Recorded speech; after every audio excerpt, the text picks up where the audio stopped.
Halo, perkenalkan nama saya Rinaldi Rama Mardianto dari Fakultas Keguruan dan Ilmu Pendidikan, jurusan Pendidikan Guru Sekolah Dasar Universitas Cendrawasih, Papua. Di sini saya akan menjelaskan mengenai apa itu Merdeka Belajar dan Kampus Merdeka. Merdeka Belajar adalah kebijakan Menteri Pendidikan dan Kebudayaan Pak Nadiem Makarim yang bertujuan untuk mendorong kita sebagai mahasiswa untuk dapat menguasai berbagai keilmuan untuk siap memasuki dunia kerja. Dan Kampus Merdeka merupakan tindak nyata yang diberikan kepada mahasiswa untuk belajar di luar lingkungan kampus. Dalam kegiatannya terdapat 8 kegiatan pembelajaran Kampus Merdeka. Yang pertama adalah pertukaran pelajar. Diharapkan dengan adanya pertukaran pelajar ini, mahasiswa yang mengikuti program tersebut dapat membangun tali kasih persaudaraan dan mengenal tentang adat kebudayaan yang terdapat pada kota studi tujuan. Selain itu, mahasiswa yang melakukan kegiatan pertukaran pelajar dapat mendapatkan ilmu baru dan dapat diberikan ataupun diterapkan pada kampus asalnya. Bisa saja tentang cara belajarnya ataupun cara kampus tersebut melakukan kegiatan perkuliahan yang dirasa efektif. Yang kedua, kegiatan magang atau praktik kerja. Kegiatan magang atau praktik kerja merupakan suatu kegiatan yang melibatkan mahasiswanya langsung di dunia kerja nyata. Dalam kegiatan magang, mahasiswa akan mendapatkan keterampilan langsung yang dipraktikkan oleh orang yang sudah berpengalaman dalam kerja, sehingga mahasiswa yang telah magang akan lebih mantap dalam memasuki dunia kerja dikarenakan telah memiliki pengalaman di bidang sebelumnya. Yang ketiga adalah asistensi mengajar di satuan pendidikan. Tujuan program ini yaitu memberikan kesempatan bagi mahasiswa yang memiliki di bidang pendidikan untuk turut serta mengajar dan memperdalam ilmunya dengan cara menjadi guru di satuan pendidikan dan juga meningkatkan pemerataan kualitas pendidikan sesuai dengan perkembangan zaman. Yang keempat, penelitian atau riset. Diharapkan dengan dilakukan penelitian atau riset ini, mahasiswa dapat meningkatkan pengetahuannya. Selain itu, mahasiswa juga dapat kompetensi penelitian melalui bimbingan langsung oleh peneliti-peneliti yang berkompeten di bidangnya, serta meningkatkan ekosistem dan kualitas riset di laboratorium dan lembaga riset Indonesia dengan adanya regenerasi peneliti sejak dini.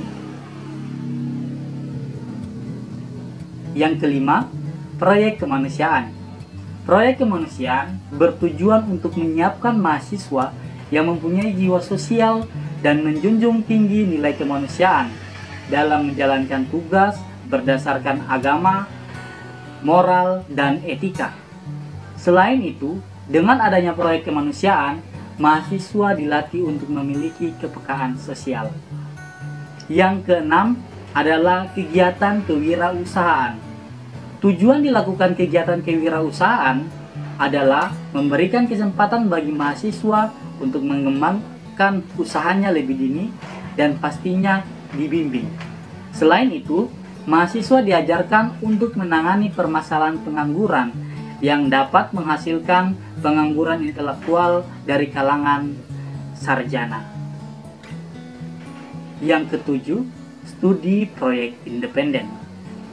Tujuan dilakukannya studi proyek independen diantaranya mewujudkan gagasan mahasiswa yang luas dalam mengembangkan produk inovatif, menyelenggarakan pendidikan berbasis riset dan pengembangan, dan juga meningkatkan prestasi mahasiswa dalam berbagai ajang baik nasional maupun internasional.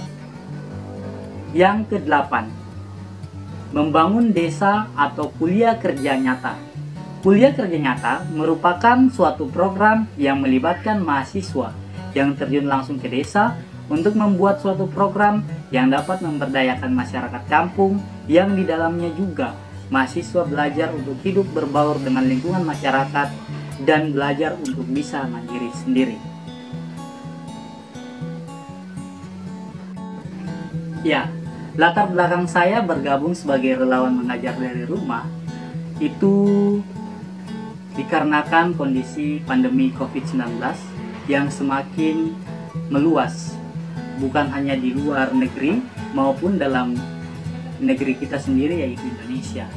Saya melihat di daerah lingkungan saya, contohnya keponakan saya sendiri, mereka sudah harus dibiasakan untuk belajar dari rumah melalui daring maupun dengan diberikan tugas oleh guru, yang menurut saya itu sangat menyusahkan siswanya sendiri, karena kita melihat di daerah sini, daerah Merauke, untuk fasilitas yang ada masih kurang memadai untuk setiap siswa memilikinya.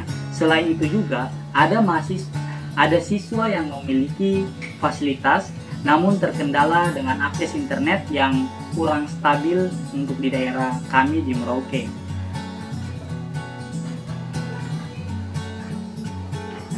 Sehingga tidak jarang adik-adik kita yang saat ini masih bersekolah di usia sekolah sangat lambat dalam menerima materi yang diberikan oleh guru.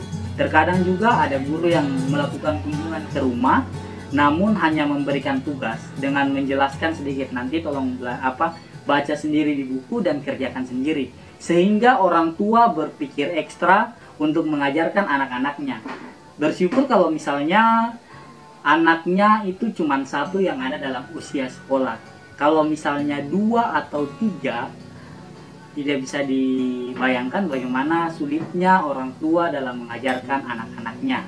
Sehingga dikarenakan kebetulan saya juga merupakan mahasiswa pendidikan guru sekolah dasar, yang nantinya ketika sudah ada dalam dunia kerja akan menjadi seorang tenaga pengajar di sekolah dasar, saya memberanikan diri saya untuk mengikuti program ini yang diberikan oleh Kementerian Pendidikan, yaitu mengajar dari rumah, dengan harapan saya bisa menggali potensi saya sebagai seorang calon guru untuk dapat mengajarkan materi-materi pembelajaran kepada anak-anak, sehingga kedepannya diharapkan pada saat saya telah turun ke lapangan, baik itu praktek kuliah kerja nyata ataupun langsung terjun ke lapangan sebagai tenaga pengajar, saya sudah bisa memiliki setidaknya ada pengalaman dalam mengajar, sehingga saya tidak terlalu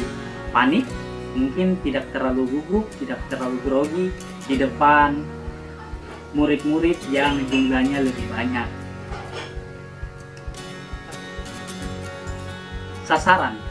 Sasaran yang saya ajarkan dalam program mengajar dari rumah saat ini merupakan keponakan saya sendiri yang saat ini duduk di kelas 6 bangku sekolah dasar, yang beralamat di Jalan Arafura Payung, Kelurahan Sangkai, Kabupaten Merauke, Papua, di mana kegiatan pembelajarannya saya adakan di setiap hari Sabtu dan Minggu pada jam malam, dikarenakan kesibukan saya juga sebagai mahasiswa dan tanggung jawab saya di rumah.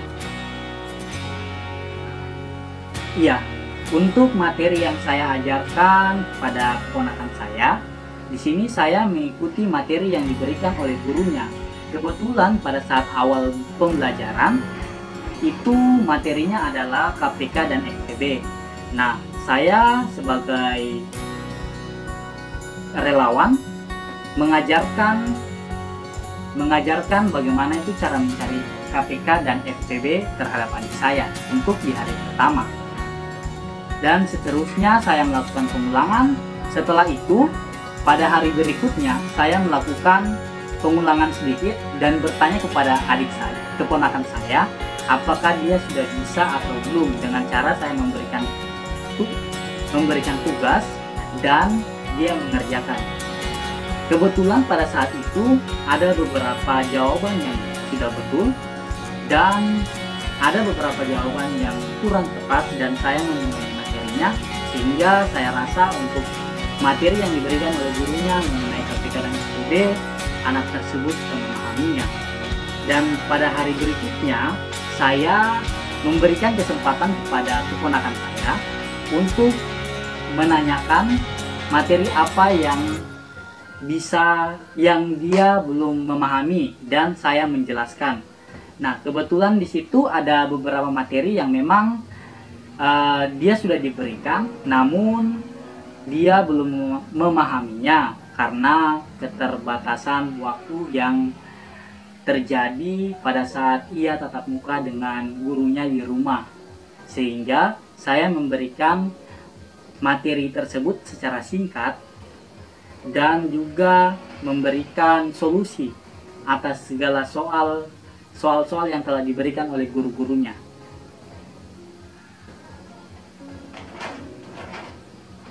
Kegiatan tersebut berlangsung terus-menerus selama kurang lebih hampir 1 bulan.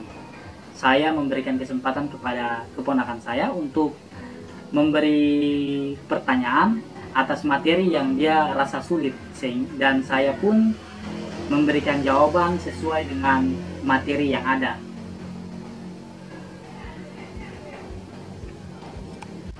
Ya, kondisi awal pada saat sebelum saya terjun langsung ke lapangan, tepatnya ke keponakan saya melihat keponakan saya memang sangat sulit untuk mengerjakan tugas-tugas yang diberikan oleh guru-gurunya.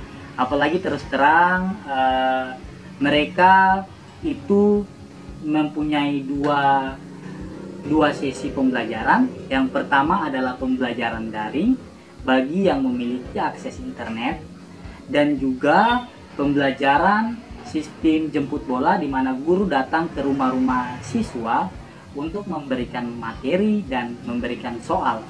Nah, pada saat memberikan soal, anak-anak cuma diberikan penjelasan secara singkat, dan selanjutnya guru menyuruh anak-anak untuk belajar mandiri dengan membaca buku pedoman yang ada dan langsung mengerjakan soal.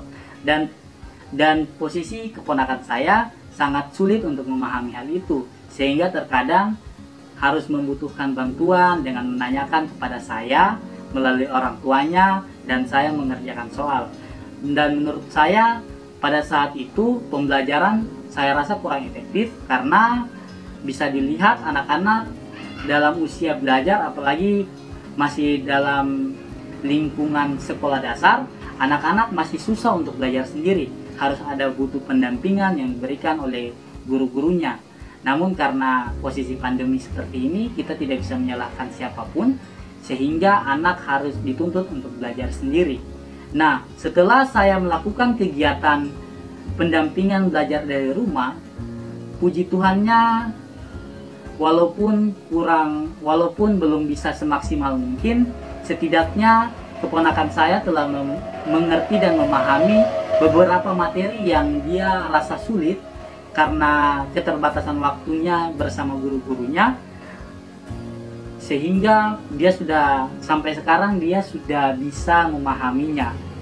Mungkin seperti begitu, jadi ada peningkatan dari sebelumnya. Anak belum mengetahui tentang beberapa materi-materi yang bagi dia sulit, dan semenjak adanya program belajar dari rumah, saya datang ke rumahnya pada saat waktu luang di hari Sabtu dan Minggu. Saya memberikan pembelajaran, saya memberikan materi dan cara kerjanya, dan anak itu juga mengulang dengan soal yang berbeda, sehingga dia mengetahui materi-materi tersebut yang awalnya dia rasa sulit. Mungkin seperti begitu. Saya berterima kasih sekali karena saya juga diberikan kesempatan sebagai calon guru untuk mengajar sebagai relawan mengajar dari rumah.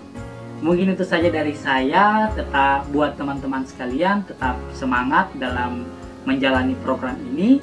Jangan lupa protokol kesehatan, selalu gunakan masker dan mencuci tangan serta menjaga jarak. Tuhan Yesus memberkati. Dah.